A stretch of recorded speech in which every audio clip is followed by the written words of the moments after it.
ప్రభావం ఇచ్చిన ఈ సమయాన్ని బట్టి మీకు వేలాది స్తోత్రాలు. మేమైతే అల్పులము అయోగ్యులము తండ్రి అనిపించేందుకు కూడా యోగ్యత లేదు. అయినప్పటికీ ఉచితమైన కృపతో ప్రేమతో మమ్మల్ని సజీవ లెక్కలో ఉంచిన గొప్ప రాజ్యాన్ని నీకు వందనాలు. ఈ సాయంకాల సమయంలో మేమందరం వచ్చి మీ సన్నిధానంలో మిమ్మల్ని ఆరాధిస్తుండగా మీ ఆత్మ అభిషేకం ఇక్కడ కుమ్మరించమని అడుగుతున్నాను. దివాళీకి వేలాది స్తోత్రాలు. మా పనులన్నీ ప్రభావం ముగించుకో. ఈ సన్నిధానంలో ప్రభావ నీ బిడ్డలు మీరు చెప్పేటువంటి వాక్యం ఏంటి అనేసి వాళ్ళు ఎదురు చూస్తుండగా మీ ఆత్మ అభిషేకంతో నన్ను నింపమని అడుగుతున్నాను. నా నోటిని పూర్వగా పడుకోమని అడుగుతున్నాను. నేనైతే అల్పురాలను అయోగ్యురాలను తండ్రి నీ ఉచితమైన కృపతో ఇక్కడ నిలబడి ఉన్నాను. ప్రభావ దయచేసి సహాయం చేయమని అడుగుతున్నాను. ఇక్కడికి వచ్చిన ప్రతి ఒక్కరిని దీవించండి, ఆశీర్వదించండి. నీ ఆత్మ అభిషేకంతో నీపి బలపరచమని మా కొద్ది రక్తము కాచి ప్రాణం పెట్టిన యేసయ్య శ్రేష్టమైన నామంలో స్తుతించి ప్రార్థించి వేడుకుంటున్నాము తండ్రి. ఆమేన్. సాయంకాల సమయంగా చేరొచ్చిన అందరికీ యేసుక్రీస్తు నామంలో దేవదేవుడు మనకి మెండైన దీవెనలు కుమారించాలని కోరుకుంటున్నాను. ఆ దేవదేవుని అలాగే నాకు ఈ సమయాన్ని ఇచ్చిన అధికారులు రాష్ట్రం గారికి అలాగే సమాజం వారికి కూడా నా వందనాలు తెలుపుకుంటున్నాను. యాకోబు పత్రిక 5వ అధ్యాయము 13వ వచనం చూసినట్లయితే, యాకోబు పత్రిక 5వ అధ్యాయము 13వ వచనం చూసినట్లయితే, మీలో ఎవరికైనా శ్రమ సంభవించినా అతడు ప్రార్థన చేయవలెను, ఎవరికైనా సంతోషము కలిగినా అతడు కీర్తనలు పాడవలెను. మనకి ఎప్పుడైనా శ్రమ బాధ కష్టాలు వచ్చినప్పుడంట ప్రార్థన చేయాలి. మనం ఏం చేయాలంటే ప్రార్థన చేయాలంట. మనం ఏం చేస్తామంటే మొదటిగా జనాల దగ్గరికి వెళ్ళి బ్రతలాడుకుంటా ఉంటాం. నాకు ఈ శ్రమ వచ్చింది, నాకు ఈ బాధ వచ్చింది, నాకు ఈ కష్టం వచ్చింది అని ప్రతిసారి కూడా మనము జనాల దగ్గరికి పోయి బ్రతలాడుకుంటూ ఉంటాం. దేవుడు చెప్తున్నాడు ఏమంటే, మీకు ఎవరికైనా శ్రమ కలిగితే ప్రతి ఒక్కరికి ఉండదండి. అది బిడ్డల వల్ల కావచ్చు, భర్త వల్ల కావచ్చు, ఇరుపొరు వాళ్ళు కావచ్చు, బంధువుల వల్ల కావచ్చు, ఎవరి వల్ల అయినా సరే మనం నలకొట్ట పడతానే ఉంటాం. శ్రీమంతుడు భయంకరంగా నలకొట్ట పడతా ఉంటాం. ఆ నలకొట్టే సమయంలో దేవుడు మనల్ని సువర్ణంలాగా మలుస్తాడు. దేవుడికి స్తోత్రాలు. మనం నలకొట్టిన ప్రతిసారి కృష్ణుడు మన మీద యుద్ధం చేస్తున్న ప్రతిసారి ఆయన మనల్ని నిత్యం కూడా ఒక నూతన అధ్యాయాన్ని మనం నేర్పిస్తూ ఉంటాడంట. నువ్వు ఇదిగో ఈ శ్రమ గుండా వెళ్తున్నావంటే ఈ శ్రమ వల్ల ఎవరికి ఆశీర్వాదం. ఈ శ్రమ వచ్చినప్పుడు నువ్వు దేవుని మహిమపరుస్తున్నప్పుడు ఆ దేవుడు చెప్పేటువంటి గొప్ప ఆ యొక్క సాక్ష్యం అంట ఆ ప్రజలు వింటున్నటువంటి ప్రజలంట, ఓహో నాకు ఈ శ్రమ వచ్చినప్పుడు నేను ఈ విధంగా బలపడాలంట. మరి చెప్పంట వర్షం వచ్చినప్పుడు తుఫాన్ వస్తున్నప్పుడు అంట వేర్లని కూడా చెట్టు ఊగుతూ ఉంటారంట. పెద్ద చెట్టు కదా, ఊగుతూ ఉన్నప్పుడంట దాని వేర్లని కూడా ఇంకా పడిపోయిందేమో అనుకుంటాం. చెట్లు పడిపోతాయని వస్తాం. కొన్ని చెట్లు పిచ్చి చెట్లని పడిపోతా ఉంటాయి, కానీ మరో చెట్టు పడదంట. ఆ దాని వేర్లు ఎంత గాలి తుఫాన్ అట్లా పడుతూ ఉన్నప్పుడు వేర్లని ఇంకా భూమిలోకి వెళ్ళిపోతా ఉంటాయంట. ఎందుకంటే దాని ఇంకా బలాన్ని పూచుకుంటుందంట. మనకి శ్రమ వస్తున్నప్పుడు, బాధ వస్తున్నప్పుడు, కష్టం వస్తున్నప్పుడు ఏం చేయాలంటే ప్రార్థన చేయాలి. ఆ ప్రార్థన చేస్తున్నప్పుడు ఆ ప్రార్థన కూడా ఎలాగంటే దేవుని సన్నిధిలో మొదటిగా మనం వెళ్ళి కృంగిపోకూడదంట. ఆ శ్రమ వస్తున్నప్పుడు కృంగిపోకూడదంట. భర్త నుంచి కానీ, పిల్లల నుంచి కానీ, బంధువుల నుంచి కానీ వస్తున్నటువంటి శ్రమల నుంచి అంట కృంగిపోకూడదంట. ఇంకా ఏంటంటే విశ్వాసఘాతకులు అవిశ్వాసంతో మనం చేరకూడదంట. మనం ఎవరితో చేరాలంటే సమాజంలో ఉన్నటువంటి ప్రార్థన చేసేటువంటి స్త్రీల దగ్గరికి వెళ్ళి మనం నా కోసం ప్రార్థన చేయండి అని వాళ్ళతో కలిసి మనం ప్రార్థన చేయాలి. మనం చేస్తున్నటువంటి ప్రార్థనలు ఎవరికైనా కష్టం వస్తే నాకు ఈ కష్టం వచ్చింది నా కోసం ప్రార్థన చేయగలగానే మన సొంతపల్లి సంఘం మాత్రం అందరూ కూడా ప్రార్థన చేస్తారు. ఆ సాక్ష్యం నేను మా పిల్లలతో చెప్పినప్పుడు వాళ్ళు అన్నారు, నిజంగా నీకు ఇంత మంచి సంఘం ఉందా మాస్టర్ గారికి హాస్టల్ వచ్చిన తర్వాత కృతజ్ఞత కొద్ది పెట్టుకున్నప్పుడు అందరూ చెప్తున్నప్పుడు వాళ్ళందరూ అన్నారు, సత్య నీకు భలే సంఘం దొరికింది, నిజంగా నీకోసం ప్రార్థన చేసేవాళ్ళు ఇంతమంది యువకులు ఉన్నారా అన్నారు. ఒక ప్రార్థన చేసే శక్తి ప్రార్థన మనం అనుకుంటాం, నా ప్రార్థన ఏముందిలే, దేవుడు వినడలే, ఏముందిలే అనుకుంటాం. కానీ అది ఒక చేయలాగా దేవుని సన్నిధికి చేరుతుంది. మనం మాట్లాడుకునే ప్రతి మాట కూడా దేవుని సన్నిధికి వెళ్తుందంట. అది మంచిగానే చెడుగానే ఏదైనా సరే నీకు శ్రమ వచ్చినప్పుడు ఎక్కడికి వెళ్ళాలంటే దేవుని సన్నిధి సన్నిధిలో నువ్వు ప్రార్థన చేయాలి. నీకు సంతోషం వచ్చినప్పుడు దేవుని సన్నిధిలో కీర్తనలు పాడాలంట. సంతోషం వచ్చినప్పుడు జనాలందరూ కోడేసుకొని వచ్చుతూ చెప్పుకుంటా ఉంటారు, నాకు ఇలా జరిగింది, అట్లా జరిగింది, అలా జరిగింది, ఇలా జరిగింది. అది శ్రమ వచ్చినప్పుడు మాకు చెప్పుకోవడానికి భయపడిపోతా ఉంటారు. అమ్మ వాళ్ళు ఏమనుకుంటారు, వీళ్ళు ఏమనుకుంటారు, ఆమె ఏం చేసిందో ఇలాగా, అందుకే ఇలా అయిందేమో అని అనుకుంటారేసి జనాలు అనుకుంటారు. కానీ ప్రార్థన యోగులమైనటువంటి మనం ఎవరికైనా శ్రమ వచ్చినప్పుడు, ఎవరికైనా కష్టం వచ్చినప్పుడు, ఎవరికైనా బాధ కలిగినప్పుడు, నాకు కష్టం వచ్చింది అని చెప్పినప్పుడు ఒక యోగులాగా అందరం కలిసి ఒక్క మాట చదివి చెప్పినా చాలా ఆ ప్రార్థన దేవుని సన్నిధి ఒక చేయిలాగా పోయింది. అలాగే నీకు శ్రమ కలిగినప్పుడు నువ్వేం చేయాలంటే ప్రార్థన చేయాలి. యోగు గ్రంథం చూసినట్లయితే 3వ అధ్యాయము, యోగు గ్రంథం 3వ అధ్యాయము 26వ వచనం చూసినట్లయితే, నాకు నెమ్మది లేదు, సుఖము లేదు, విశ్రాంతి లేదు, శ్రమయే సంభవించుచున్నది. యోగు ఒక్క రోజులోనే అన్నీ కోల్పోయారు. ఒక్క రోజులోనే అన్నీ కోల్పోయి నిరుత్సాహంతో అలా నిలబడి దేవుడి వైపు చూస్తూ, నాకు శ్రమ వచ్చింది, అయితే నాకు నెమ్మది లేదు, సుఖము లేదు, విశ్రాంతి లేదు, శ్రమయే సంభవించుచున్నది. ఇన్ని బాధలు ఒక్కసారిగా యోగుని చుట్టూ ఉండినప్పుడు దేవుని దూషించాడు. దేవుడి వైపు చూస్తా ఉన్నాడు. అయ్యా ఇన్ని కష్టాలు ఒక్కసారి వచ్చాయి, తర్వాత వచ్చే ఆశీర్వాదం ఏంటో అన్నాడు. ఏమన్నాడంటే తర్వాత వచ్చే ఆశీర్వాదం ఏంటి ప్రభు అనేసి నెక్స్ట్ వచ్చే ఆశీర్వాదం వైపు చూశాడు. కానీ దేవుడిని దూషించాల.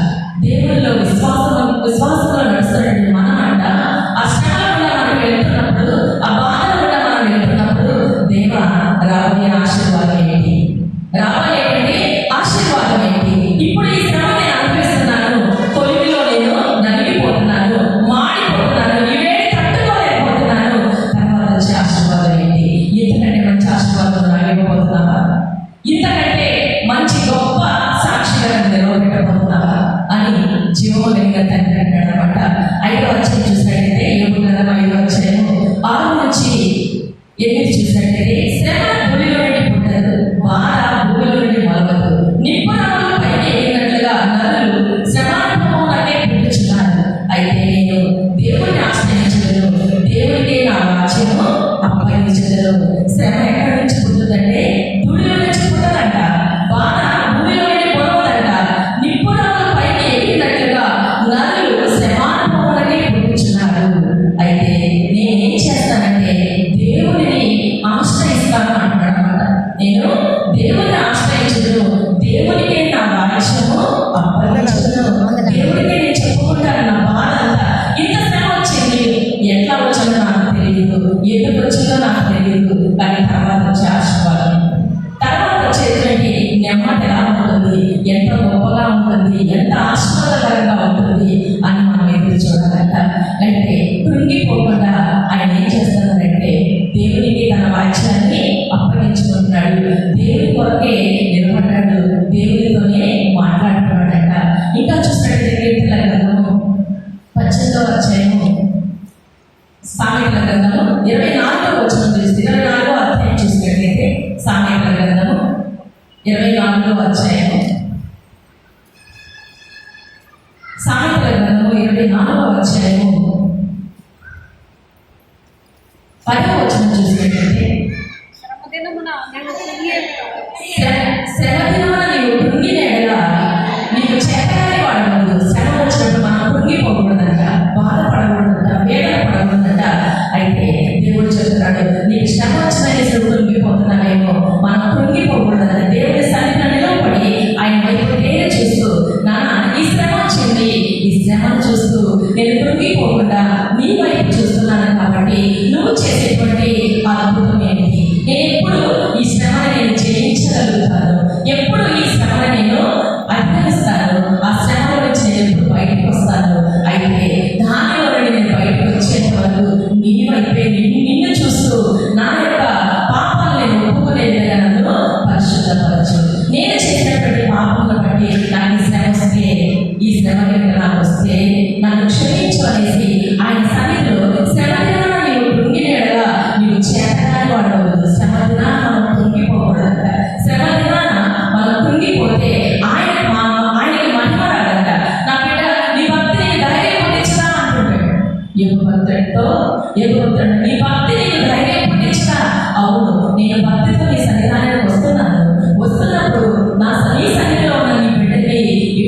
కీడు రాదు కదా, ఎటువంటి వేదనలు రావు కదా, ఎటువంటి శోధనలు రావు కదా. ఒకవేళ దుష్టుడు పెట్టాలని చూసినప్పుడు వాటన్నిటి నుండి నన్ను విడుదల చేస్తామని నేను నమ్ముతున్నాను కదా.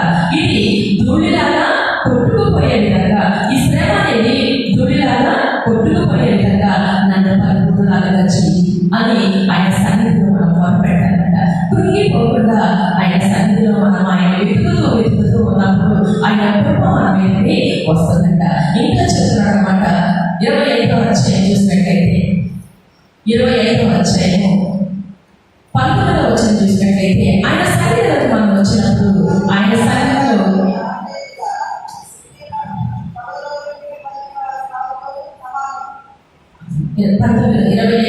19వ వచనం చూసినట్లయితే చూడండి, శ్రమకాలంలో విశ్వాసఘాతులను ఆశ్రయించుట విరిగిన పడలో నీళ్లు వచ్చిన కాలుతో సమానము. అయితే శ్రమ కాలంలో విశ్వాసఘాతులతో చేరి ఈ పని శ్రమ నాకెందుకు వచ్చాయో, నేనేం చేశానో, నా భర్త ఏం చేశాడో, నా పిల్లలు ఏం చేశాడో, ఈ నా చుట్టూ ఉన్నాయనేసి ఇష్టానుసారంగా మనం మాట్లాడుతాం అనమాట. మన మాటలు అంటే చాలా పవిత్రంగా ఉండాలంట.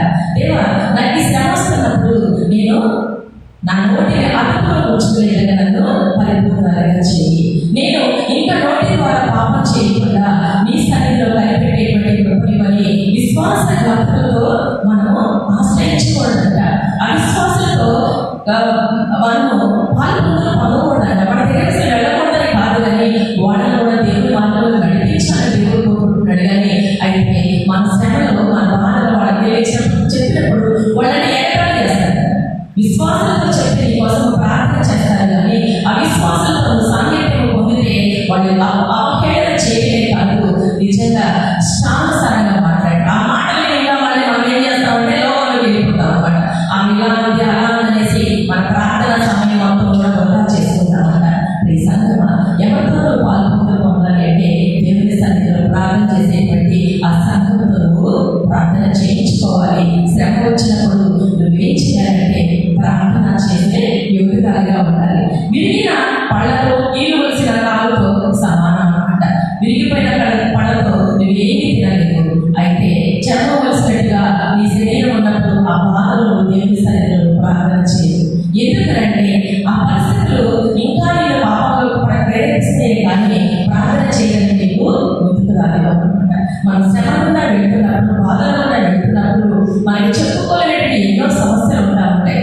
అయితే ఆ సమస్యలన్నీ జయించాలంటే దేవుని సన్నిధిలో ప్రార్థన చేయటమే కాదు, ప్రార్థన యోగులతో కలిసి ప్రార్థన చేసినప్పుడంట అది ధూపంలాగా దేవుని సన్నిధికి వెళ్ళి ఒక్కళ్ళే ఇంట్లో కూర్చొని ప్రార్థన చేస్తామని అనుకోండి, ఒక్కదాన్ని చేస్తావు నీ వరకు చేసుకుంటూ ఉంటావు. సమాజం అంతా కూడా ప్రార్థన చేస్తున్నప్పుడు కార్యాలు గొప్పగా జరుగుతాయి. అలాగే ఇక్కడ దేవుడు అంటున్నాడు, విశ్వాసఘాతులతో నువ్వు ఆశ్రయించదు. విశ్వాసంతో నువ్వు కలిసినప్పుడు అది ఒక ప్రార్థన రూపంగా నా సన్నిధికి వచ్చినప్పుడు ఎంతో గొప్ప ఆశీర్వాదాలను పొందుకుంటావు అని అంటున్నాడు అనమాట. కీర్తన గ్రంథం చూసినట్లయితే 18వ అధ్యాయం, కీర్తన గ్రంథం 18వ అధ్యాయం 6వ వచనం చూసినట్లయితే, నా శ్రమలో నేను యెహోవాకు మొరపెట్టిని, నా దేవునికి ప్రార్థన చేసింది. నాకు శ్రమ వచ్చినప్పుడు ఆయన తన ఆలయంలో ఆలకించి నా ప్రార్థన అంగీకరించి నా మొర ఆయన సన్నిధికి చేరి ఆయన చెవులు చూచాను. ఏం చేస్తున్నాడు? నాకు శ్రమ కలిగినప్పుడు నేను యెహోవాకు మొరపెట్టిని, నా దేవునికి ప్రార్థన చేసి ఆయన తన ఆలయంలో ఆలకించి, ఎక్కడ ఆలకించాడు? సమాజంగా కూడి మనం ప్రార్థన చేస్తున్నప్పుడు ఆ ఆలయంలో అందరూ కలిసి నీ కోసం ప్రార్థన చేస్తున్నప్పుడు ఆయన వరాలు వేస్తాడు.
ఆయన ఆలయానికి రావాలి. కృంగిపోయి ఇంట్లో కూర్చొని జడేసుకోకుండా స్నానం చేయకుండా నాకు ఇంటికి శ్రమ వచ్చినట్టు బాధపడతా ఉన్నావు అనుకో, అది దుష్టుడు నీ మీద ఇంకా దాడి చేస్తా ఉంటాడు. కానీ ఆలయానికి వచ్చి నువ్వు ఆయన సన్నిధిలో మొరపెట్టుకుంటున్న అన్న ఎక్కడ ప్రార్థన చేసింది?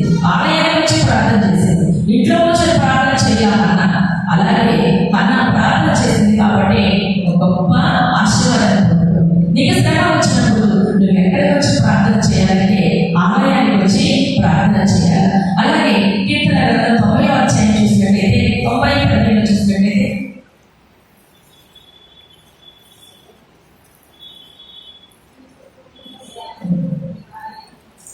నీవు మమ్మల్ని శ్రమపరిచిన దినముల కొలది మేము కీడును అనుభవించి ఏళ్ల కొలది మమ్మల్ని సంతోషపరచము, నీ సేవకులకు నీ కార్యం కనపరచము అంటున్నమాట. నీవు మమ్మల్ని శ్రమపరిచిన దినముల కొలది మేము కీడును అనుభవించిన ఏళ్ల కొలది మమ్మల్ని సంతోషపరచము. ఎన్నో శ్రమలు నేను వెళ్ళాను, ఆ శ్రమలు అనుభవించాను. వాటిలో వచ్చి పొరుగులను బాగా కాల్చి బయటికి తీసుకొచ్చావు, ఒక సువర్ణలాగా బయటికి తీసుకొచ్చావు. ఇప్పుడు నేను అనుభవించాల్సింది సంతోషం, నేను అనుభవించాల్సిందేంటి? సంతోషం. ఆ సంతోషం ఎలా ఉండాలంటే ఒక గొప్ప ఆనందంతో ఉన్నటువంటి సంతోషంగా నేను ఉండాలి అంటున్నాడు అనమాట. అటువంటి సంతోషాన్ని నేను పొందుకోవాలి అంటున్నాడు. 119:92 చూసినట్లయితే నీ ధర్మశాస్త్రం నాకు సంతోషం ఎలా నా శ్రమను నేను నశించను. ఈ ధర్మశాస్త్రాన్ని నేను చదువుతున్నాను, దీంట్లో నాకు సంతోషం ఇవ్వకపోతే నేను నా శ్రమను నేను సంతోషం ఎలా నా శ్రమను నేను నశించును. కాబట్టి ఈ ధర్మశాస్త్రాన్ని నేను చదువుతున్నప్పుడు నాకు ఏమి ఇవ్వాలంటే సంతోషం ఇవ్వాలి. ఈ సంతోషం ఎలా ఉండాలంటే పరిపూర్ణంగా ఉండాలి. ఆ పరిపూర్ణంలో నుంచి నేను ఒక గొప్ప సాక్షిగా బయటికి రావాలి. ఈ ధర్మశాస్త్రం చదువుతున్నానంటే కేవలం ఒక నవల్లా చదవడం కాదు. ఈ ధర్మశాస్త్రం వెళ్ళాలంటే మన జీవితాన్ని నడిపించేటువంటి ధర్మశాస్త్రం అన్నమాట. అలాగే 105 నుంచి చూసినట్లయితే నీ వాక్యము నా పాదములకు దీపము, నా త్రోవలకు వెలుగునైనది. నీ న్యాయ విధులు నేను అనుసరించగలను. నేను ప్రమాణం చేస్తున్నాను, నా మాట నెరవేర్చుము. ఏమంటున్నాడు ఇంకా? యెహోవా నేను ఇంటిని శ్రమపడుచున్నాను, నీ మాట చొప్పున నన్ను బ్రతికించు. నీ వాక్యం ఎలా ఉందంటే నా పాదాలకు ఎలా ఉంది? దీపములా ఉంది. మనం వెళ్తున్నప్పుడు దీపం లేకపోతే మనం చీకట్ల గడాంధకారంలో మనం పయనించినప్పుడు మనం ఏమీ కనపడదు, అగాధంలో పడిపోతాం. అయితే ఆయన నీ వాక్యం నా పాదములకు దీపమును, నా త్రోవలకు వెలుగునైనది. నీ న్యాయ విధులు నేను అనుసరించదని నేను ప్రమాణం చేసి ఉన్నాను. నీ మాట నెరవేర్చగలను. కాబట్టి ఆయన యందు మనం నమ్మిక ఉంచినప్పుడు, ఆయన కృప మన మీద వస్తున్నప్పుడు, ఆయన సన్నిధి మన మీద ఉంటున్నప్పుడు మనం ఏం చేయాలంటే ఈ ధర్మశాస్త్రాన్ని గట్టిగా పట్టుకొని శ్రమ వస్తున్నప్పుడు భయపడక ఆయన వైపు చూస్తూ ఈ ధర్మశాస్త్రాన్ని మనం చదువుతున్నప్పుడు మనకు ఒక నమ్మకం కలగాలి. నా దేవుడు రాబోయే ప్రతి శ్రమ నుంచి కూడా మనల్ని విడుదల కలిగిస్తాడు. ఆ శ్రమలన్నిటి నుంచి కూడా నేను బయటకు వస్తాను. బయటకు వచ్చి ఒక గొప్ప సాక్షిగా అనేక మందికి కూడా నేను సాక్షిగా నిలబడతాను అని నీకు శ్రమ కలిగినప్పుడు కృంగిపోకుండా దేవుని సన్నిధికి వచ్చి ప్రార్థన చేయాలంట. రీసెంట్గా యెషయా గ్రంథం చూసినట్లయితే యెషయా గ్రంథం 26వ అధ్యాయం చూసినట్లయితే 26వ అధ్యాయం యెషయా గ్రంథం 26:16 చూసినట్లయితే యెహోవా శ్రమలో వారిని తలచుకొని నీ శిక్ష వారి మీద పడిన వారి విశేషంగా దీన ప్రార్థన చేసేది. ఇంకా ఏమంటాడు యెహోవా? ప్రస్తుతి కాలం సమీపించగా గర్భవతి వేదన కలిగిన వేదన చేత మొదలుపెట్టినట్లు మేము ఈ సన్నిధిలో ఉన్నాము. ఏంటి? నేను గర్భవతి ధరించి వేదన పడితే గాలిని అన్నట్టు ఉంది. ప్రసవ వేదన ఎలా స్త్రీకి వస్తుందో గర్భవతిగా ఉన్నవాళ్ళంటే మనందరం ఆ స్థితిలోనే ఉన్నాము. అప్పుడు ఎలాంటి పరిస్థితులు ఉన్నా మనం ఉన్నాము మనం వేస్తూ. అయితే కన్న వెంటనే ఆ నొప్పులనే మనకు గుర్తులేవు. అవునా కదా? అలాగే ఆ విధంగా ఆయన సన్నిధిలో మనం ప్రార్థన చేయాలంట. ప్రసవ వేదన ఎలాగైతే ఆ నొప్పులనే ఎలా వస్తాయో అంత భయంకరంగా ఆయన సన్నిధిలో నువ్వు గోచాడాలంట. అలా గోచాడినప్పుడు ఆయన కృప నీ మీద ఉండదు. 12వ వచనం చూసినట్లయితే యెహోవా నీవు మాకు సమాధానం స్థిరపరచదు, నిజముగా నీవు మా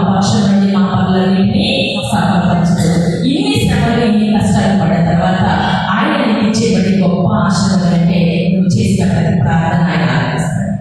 నువ్వు చేసిన ప్రతి ప్రార్థన ఆయన ఆలకిస్తాడంట. ఆయన నీ ప్రార్థన ఆలకించడానికి ఆయన ఆసనంలో ఉన్నాడు. ప్రతి సమయంలో కూడా ఆయన నీ పక్కన ఉన్నాడు, నీతో మాట్లాడుతున్నాడు. నువ్వు దిగులు పడతావు, నేను నీతో ఉన్నాను. కాబట్టి నువ్వు బాధపడుతూ నువ్వు కుంగిపోయే సమయంలో నా దగ్గరకు వచ్చావు కాబట్టి నీకు విజయం ఇస్తాను. నీకు నేను ఇస్తాను, విజయం ఇస్తాను. అటువంటి విజయాన్ని నువ్వు పొందుకోవాలంటే దేవుని సన్నిధిలో నువ్వు ఎవరితో సాన్నిధ్యం చేయాలి, సమాజంలో నువ్వు కూడుకోవాలా, ఓర్పు కలిగి ప్రార్థన చేయాలా, ఆయన సన్నిధిలో సమూహంగా కలిగి నువ్వు ప్రార్థన చేసినప్పుడు మాత్రమే గొప్ప విషయాలు మనం చేస్తాం. మనుషులని తలపుల్లో పెట్టుకున్నప్పుడు నువ్వు ఉండిపోతావు కానీ దేవుడిని తలపుల్లో పెట్టుకున్నప్పుడు నీకు అభివృద్ధిలోకి వస్తావు. నిజంగా దేవుని కృప అటువంటి సన్నిధిలో మనం వెళ్ళాలని ఆ దేవుని కోరుకుంటూ నా మాట